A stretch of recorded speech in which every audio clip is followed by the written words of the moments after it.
तरह से टिकट का बंटवारा हुआ है, बिहार के कार्यकर्ताओं से पूछे तो ज्यादा बढ़िया। जो लोग रामकृपाल को गुमराह किए होंगे वो अपना जीवन खराब नहीं करेगा।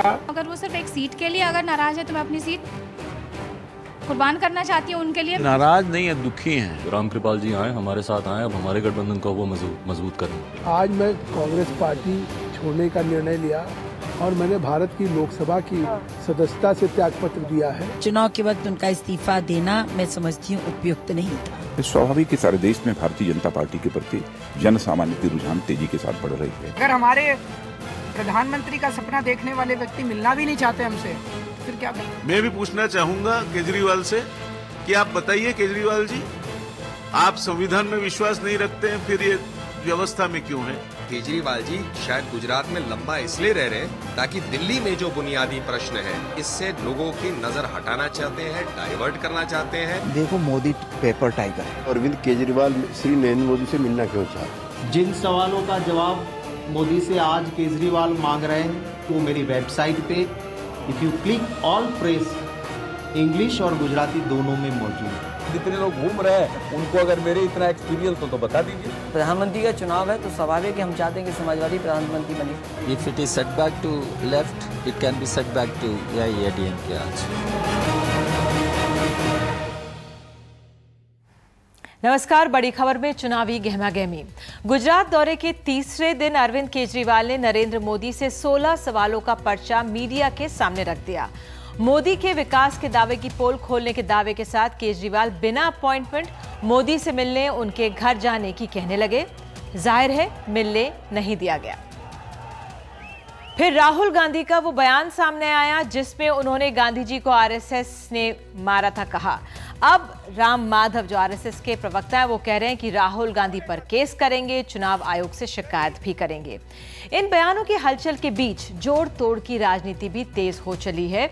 आरजेडी के खास नेता रामकृपाल यादव टिकट न मिलने से नाराज हो गए हैं। उनके बीजेपी में जाने की हवा के बीच चिराग पासवान ने उन्हें अपनी पार्टी में आने का न्योता दे दिया है। कांग्रेस के जगदंबिका पाल ने शीर्ष नेताओं से मतभेद के कारण पार्टी छोड़ दी है। लोकसभा की सदस्यता से इस्तीफा दे दिया है। कह रहे हैं कि उनका इस्तेमाल किया गया। जूनियर नेताओं को केंद्र में मंत्री बनाया गया। साथ ही पूर्व मंत्री पुरंदेश्वरी देवी भी आडवाणी और सुषमा स्वराज से आज मिली हैं।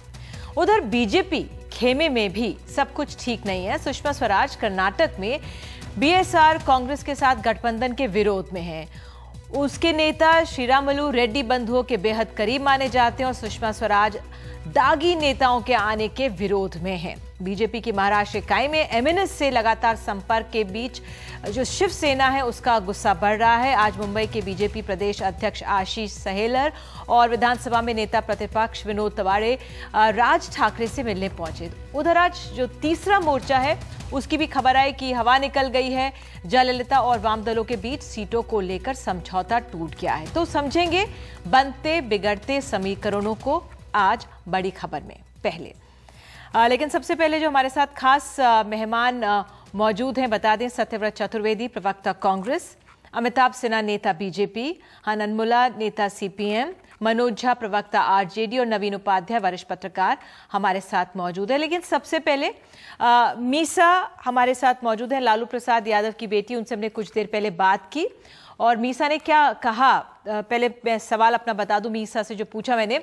मीसा, लोग आपको वोट क्यों देंगे? पहली बार आप जिस तरह से राजनीति में आ रही हैं, सिर्फ इसलिए कि आप लालू प्रसाद यादव की बेटी हैं? नहीं, देखिए, गंभीर आरोप तो कह सकते हैं। पॉलिटिकल जब पॉलिटिक्स में लोग होते हैं तो इस तरह के आरोप लगना स्वाभाविक होता है। और ये सब जो जिस मामला है इस पे मैं ज़्यादा टिप्पणी नहीं करना चाहती हूँ। और वोट जुटाने में कोई मुश्किल नहीं होगी। आज भी देख ले, लालू यादव कहीं रोड पे खड़े हो जाए तो किसी भी नेता से भीड़ जुटाने में सबसे ज़्यादा है। ये बशर्ते कि आप हमारा भीड़ जुटाने में हैं और मुझे पूरी उम्मीद है कि ऐसी कोई दिक्कत नहीं आएगी। भ्रष्टाचार एक बहुत बड़ा मुद्दा है। पिता इन्हीं आरोपों में घिरे और चुनाव नहीं लड़ पा रहे हैं, तो रणनीति आपकी क्या रहेगी? देखिए, पहली बार मैं चुनावी मैदान में हूं और मुझे जीत की तो हर एक कैंडिडेट कोई अपने मुंह से, अगर मैं कैंडिडेट हूं, जैसा मैंने कहा कि रामकृपाल जी के लिए मैं अपनी उम्मीदवारी छोड़ने को तैयार हूं। अगर मान लीजिए कोई बात बनती है, अगर मैं उम्मीदवार रहती हूं तो अपनी जीत के लिए 100 नहीं 200% आश्वस्त हूं कि मैं जीतूंगी। लेकिन ये तो अब सब लोग किस तरह की कैंपेनिंग करते हैं, सबके क्या इश्यूज हैं, वहां पे और भी पार्टियों के कैंडिडेट होंगे। अब देखना ये होगा कि जनता किसको चुनती है। मीसा, रामकृपाल यादव जो आपकी पार्टी के बहुत पुराने और बड़े नेता माने जाते हैं, वो अगर बीजेपी एलजेपी में जाते हैं तो कितना नुकसान होगा इससे? मेरे हिसाब से रामकृपाल जी ना बीजेपी में जाएंगे ना एलजेपी में जाएंगे। अगर ये अगर आरोप लगाया जा रहा है, मीडिया के माध्यम से मुझे जानकारी मिली कि लालू यादव ने अपने फैमिली को अगर आगे किया है, तो एलजेपी पार्टी को आप देख लीजिए, ऊपर से लेकर नीचे तक तो परिवारवाद है, तो वहां जाने का कोई सवाल ही नहीं उठता है। दूसरी बात, बीजेपी में जिस जगह से वो जो इनकी पॉलिटिक्स कैरियर, इनकी शुरुआत जहां से भी दबे शोषित और इसकी लड़ाई लड़ते आए हैं और सांप्रदायिक शक्तियों के खिलाफ, मुझे नहीं लगता है कि रामकृपाल जी बीजेपी में जाएंगे। फिर आपने आज कहा है कि अगर वो गुस्सा है आप उनको मना लेंगी, आपके चाचा जैसे हैं, आप उनके लिए सीट छोड़ देंगी, तो ऐलान क्यों नहीं कर देती हैं इसका? ऐलान सुबह से तो मैं यही कह रही हूँ, सारे न्यूज चैनल सब पे कह रही हूँ, आपको भी मैं बता रही हूँ कि अगर सिर्फ रामकृपाल जी सीट को लेकर के अगर उनकी नाराजगी है तो मैं अपनी उम्मीदवारी वापस लेने को तैयार हूँ। छपरा से राबड़ी देवी को टिकट, पाटलिपुत्र से आपको, क्या ये वंशवाद को बढ़ावा देना नहीं है? पार्टी को अहमियत कम, परिवार को ज्यादा? आरोप देखिए, पॉलिटिकल फैमिली से आने में कोई भी अगर वो चाहे पॉलिटिकल फैमिली से वो लड़का हो या लड़की हो, और उस फैमिली से कोई पॉलिटिक्स में आता है तो ये आरोप लगना स्वाभाविक है। और मेरे हिसाब से आरोप मतलब स्वाभाविक है, आरोप लगे वो ठीक है अपनी जगह, लेकिन पार्टी किसी को एक हद तक उसको प्लेटफॉर्म दे सकती है, लेकिन उसके आगे तो जनता के बीच में उसको जाना ही है। वोट आखिर उन्हीं से लेना है।